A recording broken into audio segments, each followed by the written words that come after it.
Before you can understand this story, you need to catch up by finding these videos and going through them.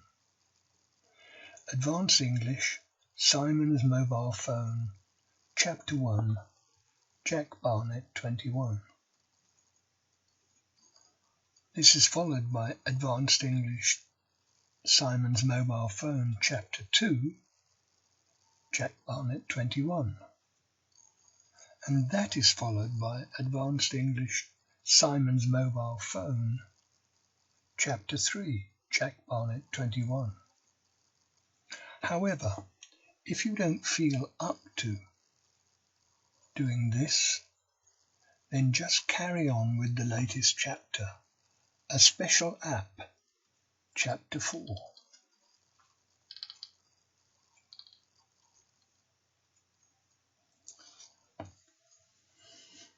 The rest of Monday was an ordinary day with nothing special. There were good lessons and lessons not so good. Lunch was fine. Simon finished his and had a kickabout with some classmates. He got too much homework and felt rather bitter about this, but otherwise nothing special. Before supper, he sat and did his schoolwork, which was time-consuming but not too challenging. Supper flew by. It was pleasant.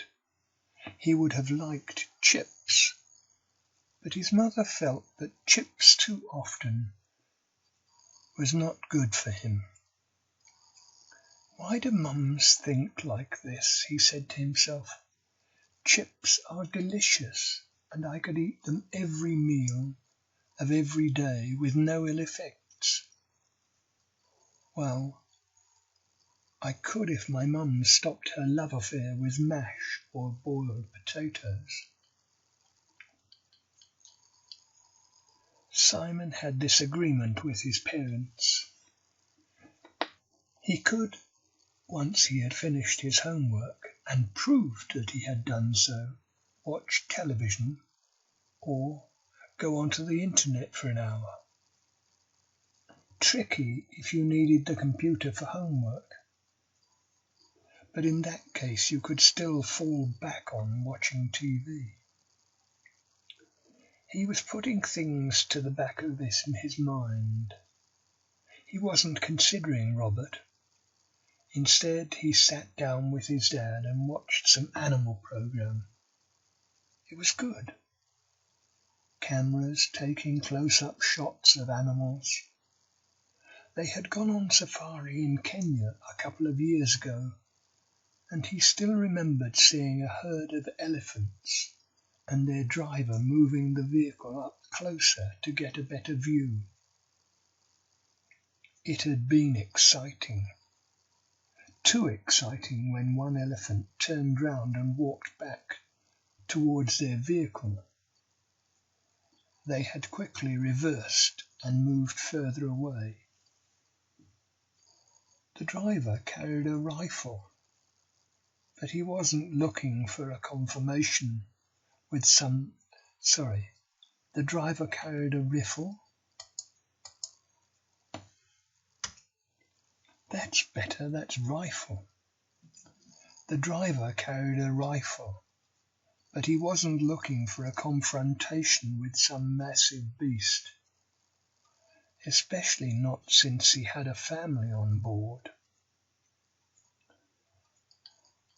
As the credits for the program came up, he said good night to both parents and went upstairs. He'd showered after homework and was ready for the usual half hour of reading before he turned his lights out. Only tonight he was not interested in reading. Tonight was Robert's night. Robert's night? Tonight was the night when they sorted out what had happened on Friday night. This was going to be proof. His phone had been charging on the plug under his bed. He reached down, disconnected it from the charger, and dialed Robert's number. He didn't have long to wait. Robert was obviously expecting his call. That's what they had talked about this morning. The number rang once, and Robert answered. "Simon, is that—" he was going to say, "Is that you?" But instead he said, "Oh my goodness, it obviously is you, since I'm here again, standing in your room. Now this time, don't ring off." Simon walked over to Robert and punched him in the arm. "Well, you certainly are real." "Of course I'm real. We established that this morning in the playground." Robert was talking too loudly, and Simon shushed him. "Speak quietly or you'll have Dad and Mum in." "Robert, do you understand what has happened?"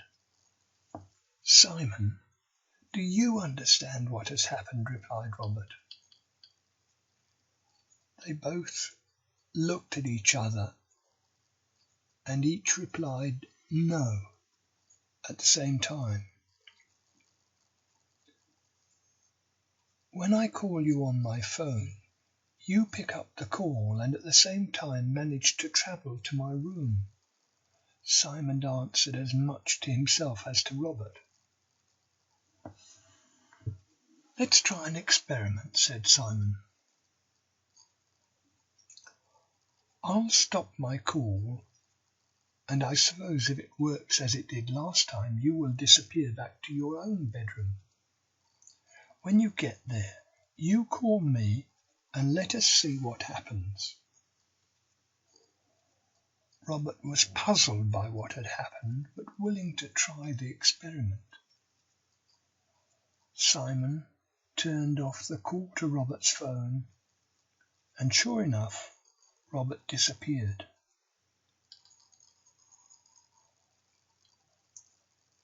A few moments later, Simon got a call from Robert, which he answered immediately since he didn't want his parents coming in to investigate.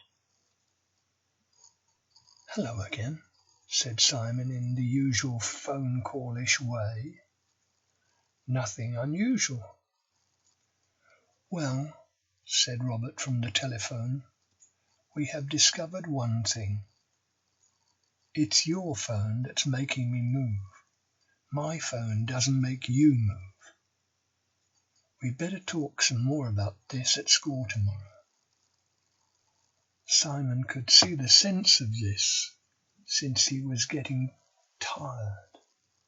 There were movements in the house, parents getting things ready for the next day, preparing to go to bed themselves.